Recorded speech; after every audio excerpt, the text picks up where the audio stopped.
대한민국 정치의 새로운 100년을 준비한다. 21세기형 국회 싱크탱크 정치연구소 영앤영.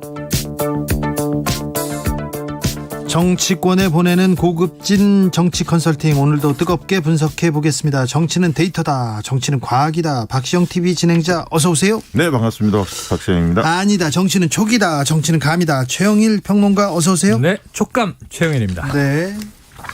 무슨 일로 바쁘십니까? 네? 무슨 일로 바쁘세요? 한가해요. 한가해요? 네. 괜찮아요? 그럼요. 네.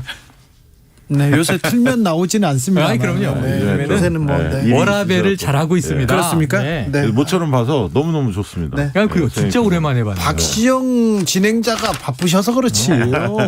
바쁜 척인가요? 아니, 진짜 제일 바쁘죠. 좀 근데 바빴습니다. 오늘 얘기를 들어보니까 바쁠 일이 있었더라고요. 네? 네, 나중에 공개하겠습니다. 네. 그래요? 네, 알겠습니다. 개봉박두. 자, 윤석열 대통령이 오늘 출근길에서 이런 얘기했습니다. 민주당 정부 때는 안 했냐? 형사사건 다 과거 수사지, 미래 수사할 게 뭐가 있냐? 이렇게 얘기했는데 네. 민주당 정부 때는 안 했냐? 이 말이 지금 굉장히 커지고 뜨겁게. 있습니다. 네. 아니, 그러니까, 그건 괜히 벌집을 쓰시는 것 같아요. 그러니까 도어 스태핑해서 매일 네. 기자들 그 집무실 앞에서 브리핑 하시지 않습니까? 네. 이게 처음에 좀 신선해 보였는데 네. 이 좀 정제되지 않는 발언들이 계속 나오고, 또 어떤 발언들은 굉장히 또 추상적 일반적 발언밖에 안 나와요. 뭐 정책에 대해서 여쭤보면. 그런데 이제 이 수사 관련해서 상당히 민감하잖아요. 정치보복이라는 프레임이 현실적으로 존재하고. 그래서 이제 좀 야당 쪽에서는 왜 그 이재명 뭐 등등 문정권 사람들만 이렇게 조사하냐. 김건희 여사와 관련해서 좀 수사가 진척된 게 있냐. 도이치모터스 등등 허위 경력, 이력 문제도 네. 있지 않습니까? 이러면서 형평성 문제를 들고 나오거든요. 그래서 이 문제에 관련해서는 윤석열 대통령이 입장을 내면 안 돼. 그 사정 당국이 알아서 판단하는 겁니다. 저는 잘 모르겠습니다. 이렇게 하고 넘어갔어야 하는데 여기에 대한 언급하는 것 자체가 오히려 논란을 촉발시켰다, 이렇게 봅니다. 그러니까 당선인 시절에 비슷한 거 물어본 게 있어요. 검찰 관련 뭐 수사 상황이라든가. 아이, 그거는 뭐 이제 검찰이 알아서 하는 거고, 저는 이제 정치인입니다라는 취지로 얘기를 했거든요. 네. 그러니까 잘라내는구나. 네. 근데 저럴 그게 필요가 있다. 그게 정치적으로는 정답 같은 얘기죠. 네, 정답 같은 얘기죠. 그런데 이번에는 이 마치 이제 검찰총장 같은 느낌의 발언이죠. 네. 자, 역대 과거 정부, 과거 수사니까 전임 정부를 다음 정부가 수사해 오지 않았느냐. 그리고 사법 시스템에 의해서 하는 거다. 법과 원칙이다. 이게 한동훈 법무부 장관이 얘기한 거하고 일맥상통한 취지의 발언인데, 아까 말씀하신 대로 이 워딩, 이 선정적인 민주당 정부 때는 안 했나, 전임 정부를 끌어들이니까 이것만 딱 지금 헤드라인으로 쓰고 있거든요. 네. 언론이. 그럼 이거 잘못 이 국민들이 이해하면 이 민주당 정부 때도 정치보복 했으니까 그렇게 우리도 할 이해하죠. 거야. 이렇게 이해가 되는 지금 게 기사가 그렇게 문제예요. 나와요. 사실은 그건 아닌데, 그래서 문제는 이 대통령으로서의 발언 하나가 매우 엄중한 것이, 이 사안에 대해서는 지금 공석인데 검찰총장이 답변하고 그 다음에 법무부 장관이 이 선에서 답변하고 최종 결정권자로는 대통령이 만약 필요하면 답변을 하는 건데, 대통령이 항상 일선에서 먼저 질러버려서 그 다음은 얘기할 사람이 없는 거예요. 아니, 그 수사 자체를 그 박근혜 전 대통령 탄핵 때도 윤석열 당시 검사가 네. 중심이 돼서 한 당사자고. 그렇지 않습니까? 당사자예요. 문재인 정부 때도 검찰총장 내지 뭐 중앙지검장 이렇게 요직에 있었고, 네. 그 당시 문재인 정부하고 사이가 안 좋다는 건 다 알고 있지 않습니까? 스스로 판단해서 조사한 거잖아요. 그렇죠. 근데 이제 그걸 가지고 본인이 했던 게 있는데 이렇게 말씀하시는 건 좀 납득하기 어렵습니다. 이거 민주당 정부가 이렇게 돌려줄 수 있어요. 그러니까 민주당 정부 때는 이런 수사 안 했어요? 이렇게 물어본 건데, 네. 그럼 민주당 정부 때는 누가 그런 수사했죠? 그렇죠. 누구의 의지였죠? 그럼 본인이 했던 거잖아요. 그러니까 이렇게 해서 지금 전 정권 이게 보복의 얽히고 선봉장이었냐, 이런 얘기가 바로 네, 나옵니다. 그렇습니다. 바로 나와서 이렇게 조금 정치적으로 또 논란이 될 만한 발언이 또 나왔습니다. 도스태핑 네. 좀 정제될 필요가 그런데 있겠습니다. 민주당에서는 이재명 의원에 대한 수사들이 동시다발적으로 이루어지고 있고, 그다음에 뭐 산업부 블랙리스트 수사도 그렇고 기획 수사다, 이거 청부 수사다, 이렇게 얘기합니다. 근데 이게 너무 다발적으로 나와서 그런 의혹을 받을 수 있어요. 건건이 보면 이게 범죄 혐의가 있고 뭐 고발이 들어왔고, 그럼 당연히 이제 수사라는 것은 절차인데 그럴 수 있는데, 문제는 이걸 한꺼번에 굳이 해야 되는가? 자, 예를 들면 이제 산업부 지금 이 관련해서는 전 장관을 구속영장 쳤는데 기각당했어요. 네. 근데 이제 보강 수사에서 또 칠 가능성도 있어요. 집요하게.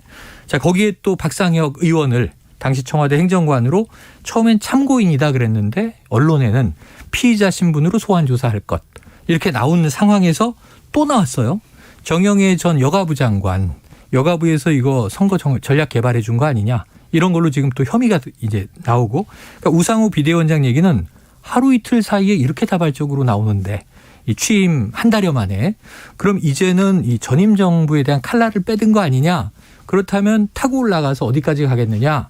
결국은 문재인 전 대통령을 포토라인에 세우겠다는 의지 아니냐라고 민주당은 해석할 만한 상황이 네. 벌어지고 있는데 여기 플러스 이재명 의원이 또 있는 거예요. 그렇죠. 근데 이재명 의원은 또 그동안 언론에서 얘기했던 여러 가지 혐의들이 동시에 들어가요. 자, 법인카드 의혹. 네. 이거 지금 100여 군데 압수수색을 합니다. 129군데입니다. 네. 그게 그다음에 법인카드로 지금 의혹을 받고 있는데 금액이 197만 원인가 그렇죠? 현재는 그래요. 그런데 129곳을 했어요? 네네. 그러니까 이제 100 만 원당 얼마인데요? 한 군데 이렇게 되는 건가? 그래요? 예전에 길 가다 무서운 형이 너 뒤져서 10원 나오면 한 대야 막 이랬는데 지금 100여만 원에 100여 군데. 네. 자, 근데 지금 그러니까 지금 이게 전방위적으로 전 정권 관련된 인물들에 대한 전방위적 수사가 이루어지고 있는데 이게 이제 한동훈 법무장관의 이제 약간 특징이기도 하잖아요. 그 특수부의 네, 네. 어떤 그런 뭐 과거에 예. 전례들이 있으니까 예상은 했지만 좀 더 빨라졌다는 느낌이 드는 이유는 아주 빠르다. 어떤 생각이냐면 이게 이제 대통령 지금 윤석열 대통령 지지율이 좋지 않잖아요. 오늘 이제 갤럽 조사도 그렇고 어제 MBS 조사, 니어미스 조사도 다 50% 밑돌았거든요.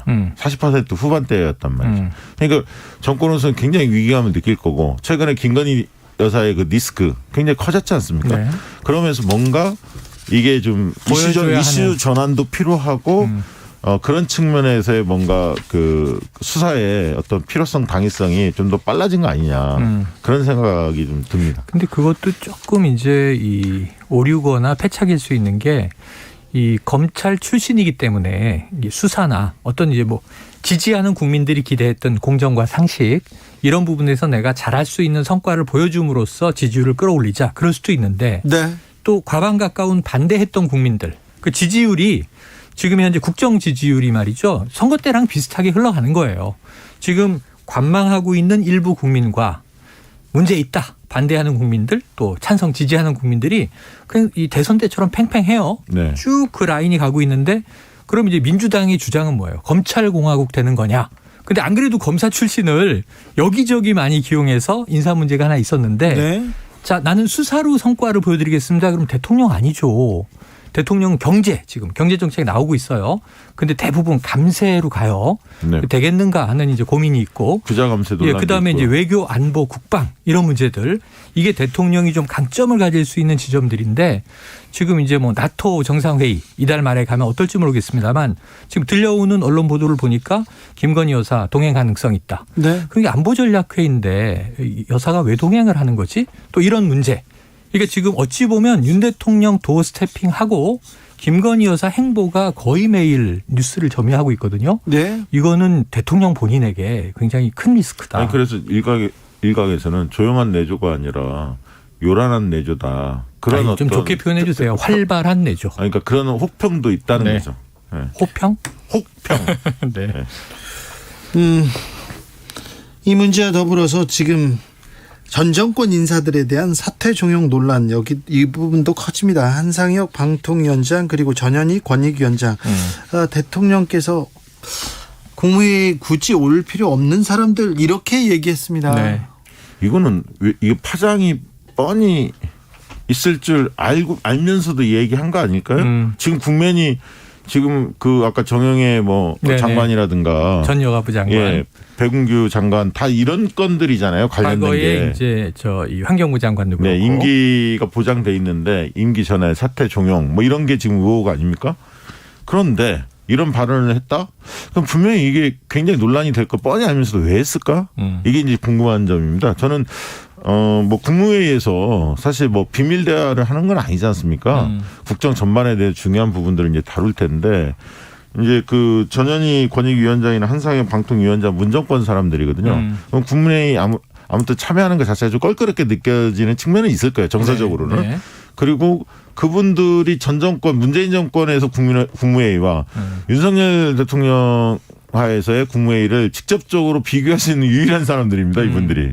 양쪽 회의를 참여한다면. 그렇죠. 이제 그런 우스갯소리도 나옵니다. 그래서 비교할 수 있는 유일한 목격자 아니냐 이런 얘기까지 나오는데 이건 굉장히 좀 부적절한 것 같아요. 저는 이제 국민들이 좀 납득되지 않는 부분이 뭐냐면 백운규 전 산업부 장관 탈원전 부분 빼고 블랙리스트를 만들어서 전임 정권이 임명한 산하 기관장들을 임기 전에 내쫓으려고 했다. 이게 지금 형사적인 책임을 묻는 수사 대상이에요. 수사하고 있어요. 구속까지 하겠다는 네. 거고 심지어 아까 말씀드렸던 전 정부는 전임 정부 시절에 또 환경부 블랙리스트로 똑같은 건으로 실형 2년을 받았어요. 그렇죠. 그때도 구속은 기각됐었습니다만 김은경 장관이었죠. 도주나 뭐 이 증거인멸 우려는 없으니까.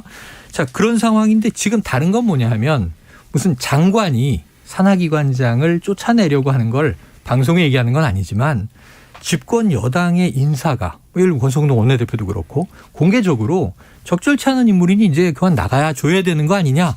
이건 이제 압박이잖아요. 네. 근데 이것을 리스트로 만들어서 전화로 하면 위법인데 네. 그냥 대놓고 얘기를 하면 어떤 게 더 무서워요? 전 대놓고 얘기하는 게 더 무섭거든요. 더 크죠. 그런데 이거는 괜찮은 건가? 이래도 되는 건가? 네. 그래서 어떤 경우는 처벌되는데 어떤 경우는 인사권자가 아니라는 이제 조직 라인의 특수성은 있지만 뭐 정치는 무슨 얘기든 다 하지만 그러니까 이런 사안들이 누적이 되면 그럼 왜 굉장히 처벌하는 오만하게 거죠? 보여요. 네. 정권의 핵심 지도부, 핵심 인사들이 굉장히 좀 오만하구나. 이런 걸 이제 국민들이 느낄 수밖에 없는. 근데 당 지도부가 이 정도 얘기를 하면은 지금 정부의 내각에서도 또 리스트 쳐다보고 있을 거 아닙니까? 전임 정부에서 알박기 했다고 비판한 그 인사가 많으니까. 네. 그럼 이것은 그냥 영구 악순환이 되는 거예요. 속보 말씀드립니다. 과기부에서 누리호 21일 날 2차 발사를 추진하겠다고 합니다. 아까 박시영 대표가 리얼미터와 갤럽을 언급하셔서 저희가 조사 개요 말씀드립니다. 네. 리얼미터가 7일에서 10일 조사한 결과 윤 대통령의 국정수행 능력평가에서 긍정평가는 48.0%, 부정평가는 44.2%로 집계됐습니다. 한국갤럽은 지난 14일에서 16일 윤 대통령의 직무수행 평가 이렇게 물었는데요. 잘하고 있다는 비중은 49%, 잘못하고 있다는 38%였습니다. 자세한 사항은 중앙선거 여론조사 심의위원회 홈페이지를 참조하시면 됩니다. 박지영 대표의 전략이죠. 3분 쉬어가려는데. 아니요. 네. 공정의 KBS입니다. 신뢰의 KBS. 자, 다음으로는 정치권 여당 야당 물어보겠습니다. 국민의힘 볼까요? 민들레 모임은 이렇게 출범하려나 봅니다. 갈 것 같아요. 이용호 의원이 네. 자, 이제 오해가 풀렸다. 시동 걸겠다. 이런 취지 얘기를 했어요. 사람도 다 모여간다 이렇게 시간 얘기합니다. 문제지 제가 보기에는 오래 안 기다리고 네. 조만간 출범할 것 같고 네. 달라진 게 뭐냐. 뭐 장제원 의원이 주도했다. 장제원 의원 나는 안 낄게. 뭐 이런 정도잖아요. 네. 그런데 제가 보기에는 결국 민심 들어볼래 약자인데 누구에게 얘기하는 거냐. 대통령에게 얘기하는 거잖아요. 국회의원들이. 근데 이게 지금 너무 빠르다는 생각이 드는데. 빠르죠. 왜냐하면 되게 집권을 하게 되면 여권 내에서 이제 갈등 같은 걸 봉합하고 하나 됩시다. 그리고 특히 뭐 차기 권력과 관련해서 차기 주자들 간의 갈등 요소는 늘 있기 마련인데 지금 국민의힘 내부에서 예를 들면 윤석열 대통령한테 노골적으로 반기를 들은 사람은 없잖아요. 지금 국면에서. 근데 굳이 이렇게 무리하면서까지 왜 추진할까? 물론 이제 뭐 이준석 대표를 좀 따르는 분들, 뭐 안철수 전 대표 의원을 따르는 분들 일부 있겠죠. 그렇죠. 그게 뭐 굉장히 위협적이라고 느껴지지는 않을 텐데. 그리고 홍준표 시장 같은 경우 좀 조용히 지내는 거 아닙니까? 따르는 의원들이 많지도 않고. 그런데 굳이 왜 이 시점에 논란을 일으키면서 좀 의아한 생각이 듭니다. 석석대전. 그런데 그 이후에도 이준석 대표 윤핵관들의 충돌은 계속해서 이어집니다. 윤리위도 있지만 이준석 대표와 윤핵관들의 충돌은 멈추지는 않을 것 같습니다. 요즘에 최근에 배현진 최고위원하고 석진대전. 네. 석진대전. 나이 차이가 2살인가 3살밖에 안 2살이요? 나잖아요. 젊은 이제 정치인들이죠. 네, 그래서 이제 보통 중진 의원들이 이준석 대표하고 말싸움을 하면 되게 이준석 대표가 오히려 더 말싸움을 잘합니다. 되게 보면 중진 의원들이 체면을 구기는 경우가 많은데 방송에서 단련됐죠. 네, 근데 이제 배현진 최고도 굉장히 입담이 강하잖아요. 방금 만만치 않습니다. 출신이고. 네, 그래서 이제 오히려 윤핵관 쪽에서 배현진을 미는 것 같다. 이게 좀 북돋아서 지금 이준석 맞대응하라고 선수로 치는 것 교체했습니까? 같다. 네, 그런 느낌이 듭니다. 배현진 의원 얘기를 하니까 지금 딱 떠오르는 게 박병석 의장 이제 임기 끝났습니다만 그 앙증맞은 몸으로 하면서 이제 항의하던 장면이 또 떠오르고 공개적으로 사과도 안 했지 네. 않습니까? 김은혜 의원 인수위 대변인 하다가 경기지사 출마하니까 네. 배현진 이제 의원이 대변인직을 그 자리로 이어받았었잖아요. 갔죠. 네.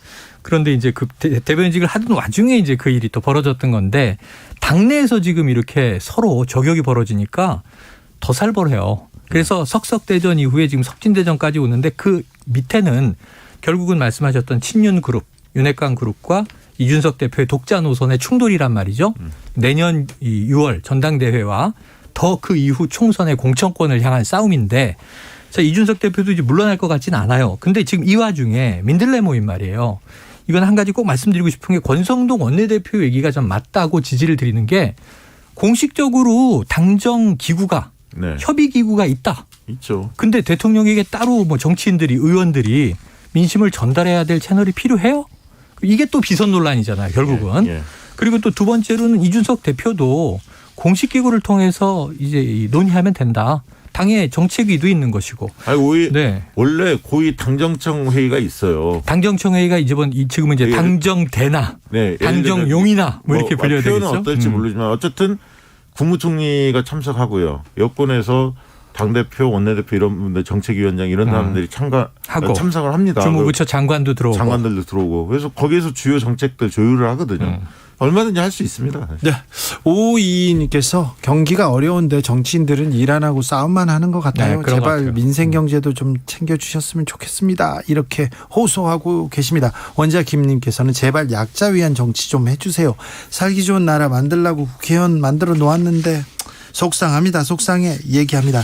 자, 김건희 여사의 조용한 행보에 대해서 조금 얘기를 하고 가야 될 것 같습니다.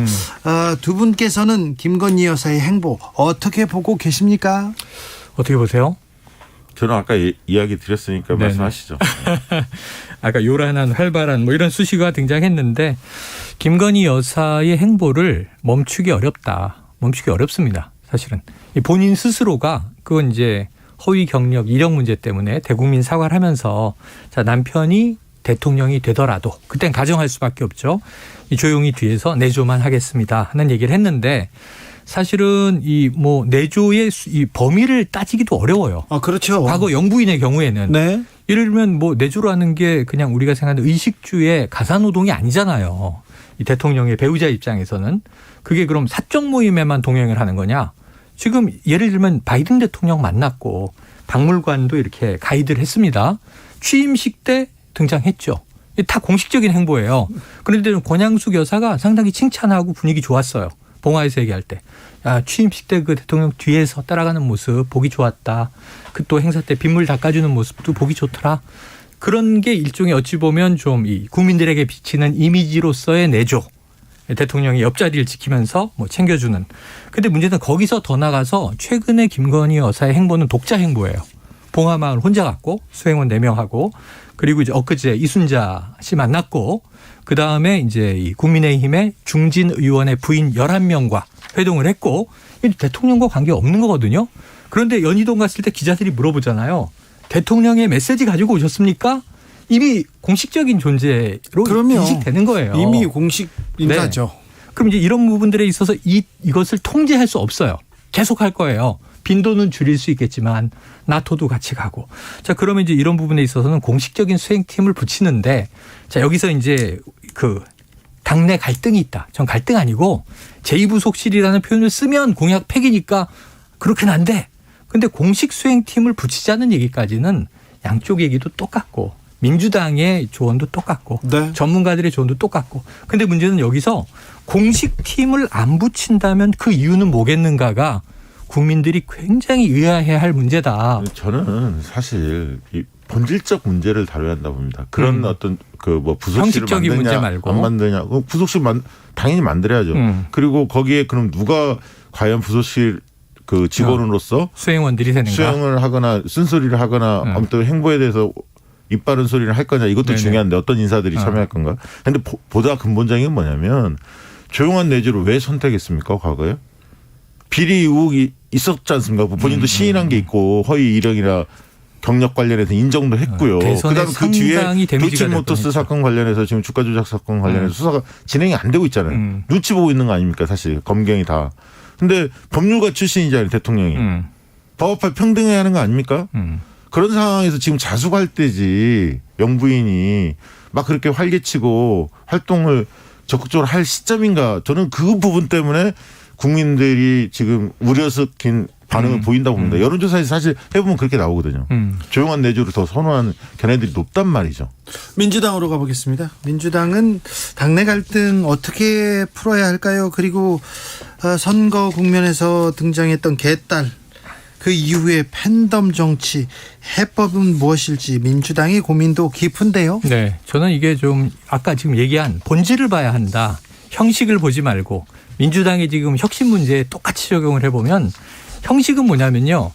이재명이냐 아니냐. 그거보다 다시 우리가 물어봐야 되는 건 왜 이재명이어야 하고 왜 이재명이 아니어야 하는가. 이 끝장 토론의 결론을 민주당이 끄집어내야 되는데 네. 그럼 거기서 이재명이란 도대체 뭔가. 사람 우리가 아는 이재명이 아니라 이재명이 만들려는 민주당, 이재명이 추구하는 이 정치, 이 컨텐츠가 뭔지를 규정을 해서 그걸 다 끄집어내놓고 당내에서 토론을 해요. 그래서 이게 민주당이 가야 할 방향, 혁신이 맞네. 그럼 거기에 동의가 이루어질 것이고 컨텐츠가 없네 의외로. 그냥 그럼 뭐 정치 권력만 욕망만 있는 거야? 그러면 이걸 보완할지 버릴지 그런 것들에 대한 이제 후속 논의가 있어야 되는데 네. 지금 인물을 놓고 계속 죽일 거냐 살릴 거냐 이 싸움은요 아주 비생산적이고 결론이 안 나요. 지금 좀 감정의 골만 생길 뿐이고. 지지부진합니다. 그거는 네. 정말 그 본인들의 정치적 입지를 위해서 이용해 먹는 건데요. 정말 중요한 건 뭐냐면 과거에 한 20년 전에는 민주당과 국민의힘을 비교해 보면 민주당이 좀 이미지가 좋을 때는 뭐였냐면 좀 앞서가는 정당 이미지가 있었어요. 뭐 디지털 정당, 전자정당위원회, 뭐 혁신적인 뭐 그런 어떤 좀 미래 트렌드를 읽는 이런 이미지가 있고 좀 젊은 사람도 많았고. 그래서 젊고 역동적이고 미래지향적 이런 이미지가 있었어요. 물론 좀 뭐 약간 그 이념에 사로잡혀 있다 이런 비판도 있었지만 그런 관점이 있었단 말이죠. 근데 지금은 이준석 대표가 들어서면서 국민의힘이 훨씬 더 활기차고 젊고 미래지향적인 모습을 띠고 있단 말이에요. 그러니까 어느 순간에 민주당은 낡고 늙은 모습으로 전락을 했는데 이 부분에 대한 뼈저린 반성이 없어요. 지금 개파 투쟁으로 몰고 가고 있는 일부 의원들이 정말 문제입니다. 사실. 그래서 민주당이 무엇이 문제인지를 들여다보고 그러면 지금이 통합이 중요한 가치인지 혁신이 중요한 가치인지를 정하고 혁신이 중요한 가치라고 본다면 그러면 리더십의 형태는 어떤 리더십을 취해야 하는 건지를 결정하고 그래서 다인성 지도체제냐 집단 지도체제가 맞느냐라는 걸 선택을 하고 그런 방식으로 옮겨가는데 전부 다 뭐 이재명이냐 아니냐 그렇죠. 이틀로 싸우고 있단 말이에요. 그걸 원인점을 누가 했느냐. 이재명 쪽이 한 게 아니에요. 전해철, 홍영표 이런 친문 인사들이 했는데 만약에 친문 인사들이 지방선거 진 다음에 내 탓이요를 먼저 외쳤다면 이재명 의원이 당대표 나오기 쉽지 않았을 겁니다. 아마. 근데 저는 이제 지금 박 대표님 얘기도 충분히 일리 있다고 동의하면서 당내 시각일 수 있는데 네. 국민 시각에서는 누군 누구를 비판하고 누구는 책임을 지라고 하고 뭐 책임져야 한다는 사람은 당권 도전할지 안 할지 지금 잘 모르겠고 국민이 보기에는요. 민주당은 조직이에요. 개인이 아니고. 네. 그럼 민주당 전체가 책임이 있는 거고 그렇죠. 민주당 전체가 국민 앞에 사과하는 거예요. 근데 그런 모습이 없고 좀 깜짝 놀란 게 지방선거의 패배가 확정되기 전에 지방선거 출구조사 짠 하고 개표 방송할 때부터 민주당 의원들이 TV에 나왔는데 성토가 시작된 거야. 내부 성토가. 이럴 수가 있나? 준비했다는 듯이 걱정했는데 근데 문제는 이제 박시영 대표님 말씀처럼 일부 의원의 그런 이제 귀책 사유도 있지만 결국은 이재명 의원이 책임이 없느냐? 저는 있다고 봐요. 뭐 송영길 전 대표 책임 없는 있다고 봐요. 우상호 의원 다 있어요. 그러니까 다 책임이 있다라는 걸 우리가 서로 네 책임이 더 크냐 내 책임이 더 크냐 싸움이 아니라 똑같은 책임을 다 100%씩 있다고 치고 국민들 앞에 엎드리고 아까 말씀하신 대로 패인 분석해서 그럼 어떻게 혁신할지를 쓸 수 있는 자원인지 아닌지를 자기가 입증해야 되는 거죠. 근데 그 어떻게 누가 다 잘못했다. 그 지점에서 시작돼야 된다고 말씀하셨는데 네네. 그런 얘기가 지금 없어졌어요? 그러니까 예를 들면 대선이 왜 졌냐. 네. 그럼 문재인 정부에 대한 5년의 평가 당연히 있어야 하고. 네네네. 그다음에 그 대선 와중에 경선 후유증이 어땠는지. 네. 그다음에 대선 평가도 캠페인이 해야 되고. 어땠는지, 후보의 리스크는 어땠는지, 전략은 어땠는지, 뭐 이런 걸 다 종합적으로 평가를 해야 하는 거거든요. 그래서 지금 그리고 요즘에 좀 민주당 보면은 당원 중심 정당, 당원의 뭐 당원을 존중하고 뭐 이런 말은 많이 하는데 정말 당원을 존중하고 있는가? 몇몇 의원들은 당원들을 오히려 팬덤 정치 관련해서 논쟁을 짚으면서 오히려 더 분란을 일으키는 게 아닌가 그런 아쉬움이 있습니다. 대의원, 권리당원, 그러니까 너무 좀 복잡한 것이 이거 한번 풀어헤쳐야 되는 게 전대루를 바꾸냐 못 바꾸느냐 이게 지금 2달 남았잖아요, 사실상. 아니 그것도 말도 안 되는 게요. 당의 혁신위원회가 공식 기구입니다. 거기서 몇 개월 논의해서 대의원 20%도 낮추고 당원 45% 높이고 여론조사 30% 높이고 일반당 5% 이렇게 전향적인 안을 4월 달에 이미 발표를 했어요. 당 혁신기구가 오랫동안 준비해서. 그럼 그것을 받아들이면 되는 겁니다. 지금 와서 전준희가 뛰어서 지금 시점에서 새로 논의한다? 그게 더 우스꽝스럽죠. 왜냐하면 당 공식기구가 결정했던 안을 받으면 되는 거지. 아무튼 민주당도 국민의힘도 이 논쟁의 핵심에 국민이 있는가? 네. 그건 아닌 것처럼 보여요. 그러니까 상대가 있고 심판관은 국민인데 그럼 저는 민주당이 말이죠. 최소한 지금 정해진 룰이다. 혹은 뭐 이게 좀 불합리하다. 조직표가 너무 강하다. 뭐 여러 가지 싸움이 있는데 다 일리는 있어요. 근데 저는 민주당의 결정은 뭐냐면 최소한 경쟁자보다는 나아야 국민 선택을 받는 거니까 국민의힘보다는 우리가 더 나아져야 되는 거예요. 투명성이든. 맞는 말씀이고 혁신위원회를 왜 만들었냐 이거죠. 그런 식으로 한다면 앞으로도 혁신위원회 만들어봤자 전당대회 앞두고 한 달 내에 뭐 전준희 떼어서 그 안에서 새롭게 논의하면 앞으로도 혁신위원회는 무용지물이 될 수밖에 없다는 거예요. 맞아요. 그래서 혁신위에서 다 결정해야 한다. 저도 이 짧은 시간 동안 스피디하게. 네. 심은정님께서 민주당은 민주가 사라졌고요. 국민의힘은 국민이 없는 정당 같습니다. 이렇게 얘기하시고. 날선 비판이다. 6913님 김건희 여사가 봉화마을 가든 연희동 가든 관심 없어요. 그냥 두세요. 민주당 의원 여러분 이런 의제로 토론하는 건 시간 낭비입니다. 큰 정치하세요. 서민 정치하세요. 그렇게 얘기하셨는데 큰 선거가 끝났습니다. 지금이 사실은 국민의 마음을 조금 사로잡기 좋은 때거든요. 그렇죠. 지금 어떻게 하는지 쳐다보고 있어요. 지금 아마 마음 둘 곳이 없을 겁니다. 진 당이 있고요. 이긴 당이 있는데 지금 국민을 위해서 이렇게 잘하는 모습을 하나씩 둘씩 쌓아놨다가 선거 때 찾아가면 되는데 두 당 모두 정신 못 차리고 있습니다. 그런 것 같습니다. 왜 이렇게 논란이 당내에서 계파 그리고 누구 당권 여기에 중심이 돼 있는지. 두 당 정신 못 차리고 있고 대통령도 지금 뭔가 국정을 적극적으로 챙긴다는 느낌이 못 들다 보니까 민생은 힘들지 지금 경제도 엉망이지. 굉장히 지금 사람들이 답답해하고 있을 것 같습니다. 그렇습니다. 물가 계속 오르고요. 유가 주가는 떨어지고요. 사람들이 불안해하고 있는데 정치권에서 조금 어디로 가야 됩니다. 어떻게 해야 됩니다. 그런 비전을 줘야 되는데 그런 목소리는 없고 당내에서 계속 갈등, 분란 이런 얘기만 나오니 뭐 국회도 지금 원구성이 마비된 상태. 국회에서 일을 안 해요. 잘 보셔야 되는 게 이렇게 국민들이 심리적 도탄에 빠져 있을 때 사실은 난세 영웅이 나겠죠. 그때 점수를 딸 수 있다니까요. 좋습니다. 최영일, 박시영 두 분 오늘 감사합니다. 고맙습니다. 저희는 6시에 2부 이어갑니다.